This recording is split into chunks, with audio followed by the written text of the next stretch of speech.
ईद उल अज़हा के मौके पर हमें कुर्बानी की अहमियत मालूम है। ये कुर्बानी न सिर्फ वो है जो हम जानवरों के ज़रिए अल्लाह की राह में करते हैं, बल्कि वो कुर्बानियाँ जो हम अपने रिश्तों और अपने प्यारों के साथ मोहब्बत और इत्तेफाक से रहने के लिए देते हैं, वो भी अहम है। ईद मुबारक। कुर्बानी की इस सुन्नत के पसे पर्दा भी महज किसी जानवर की कुर्बानी करना मकसूद नहीं, बल्कि इंसानों के अंदर इंसानों के लिए कुर्बानी का जज्बा बेदार करना मकसूद है।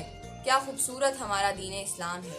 देखा जाए तो कुर्बानी जो है वो एक एहसास का नाम है, ठीक है। कुर्बानी और एहसास जो ये चीज़ें इंसान को अल्लाह पाक के करीब ले जाती है, यानी जिससे इंसान को अल्लाह पाक का कुर्ब हासिल होता है। का मकसद सिर्फ साहिब इस्तिताअत लोगों तक की गोश्त पहुंचाना नहीं, बल्कि इस माशरे के वो गरीब तबका जो कि कुर्बानी नहीं कर सकते, जिनके बच्चे आंखों में ये ख्वाहिश ये हसरत लिए बैठे हैं कि अभी उनके घर में ईद का गोश्त आएगा और वो भी मुआशरे में मौजूद दूसरे लोगों की तरह इस ईद का लुत्फ उठाएंगे।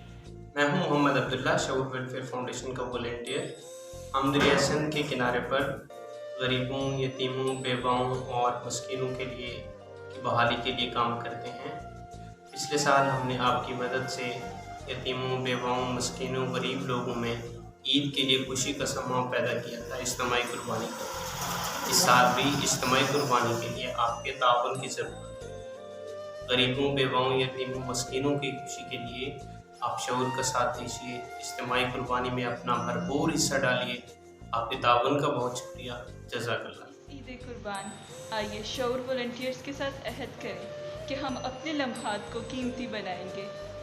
आइए इन लम्हों को समेटें जिनमें हम एक दूसरे की मुस्कुराहट का बायस बने, किसी के दुख दर्द का मदावा करें, अपना सरमाया, कीमती वक्त और एहसास एक दूसरे के लिए कुर्बान करें।